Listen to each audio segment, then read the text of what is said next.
So you know how in just about every Marvel and DC movie, and I'm not complaining, but in those movies, the villain always wants the power and the resources of planet Earth. They all want to rule on Earth, and or they hate and want to kill the people. That is not a coincidence.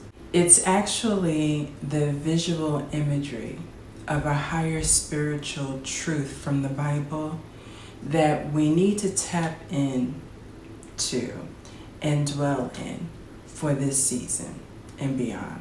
Contrary to popular opinion and or political assumptions, our enemy is not our white or black neighbors, it's not immigrants, it's not corporate America, it's not even a political party.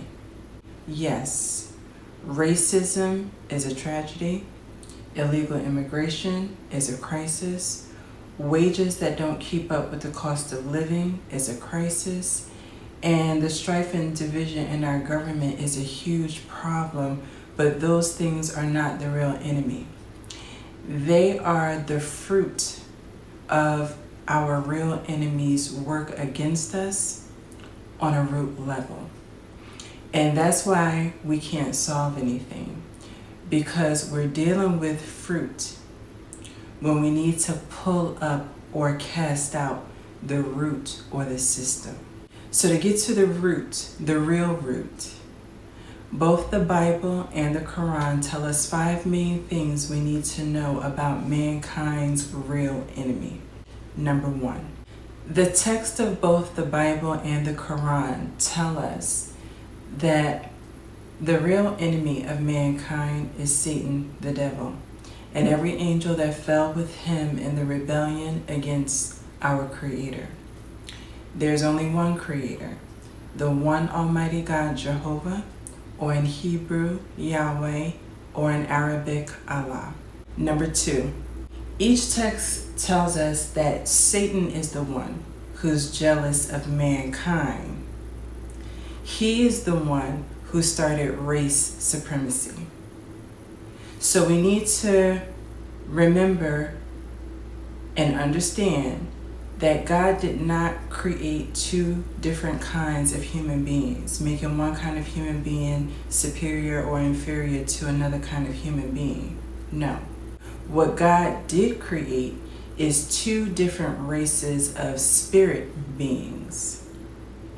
It is Satan who feels like he is better than man because he is of the race of spirit beings created from fire. And humans are the race of spirit beings created from the dust of the earth. We were the ones given the bodies to rule and reign here. We were the ones given the bodies to live an abundant life here on earth under the obedience to our Creator and Heavenly Father. Number 3, each text tells us Satan is angry because God told him and all the angels to bow down to Adam. He was told to bow down to man. Number 4, each text tells us our enemy is after our allegiance to God. After Satan refused to bow down to man, God banished him. But before he left the presence of God, he challenged God to give him an allotment of time to set up his own pseudo-kingdom because he wanted to be like God and get worship from us. But the only way he would be able to get worship from us is to trick us into disobeying God. And that's what he started doing with Eve. Number 5, both records tell us our enemy wants to prove we are inferior to him, that we are unthankful, disloyal, and therefore unworthy of the bounty God has given to us. And so by tricking us into disobeying God, his goal is to take as many souls as possible with him to hell on God's day of judgment.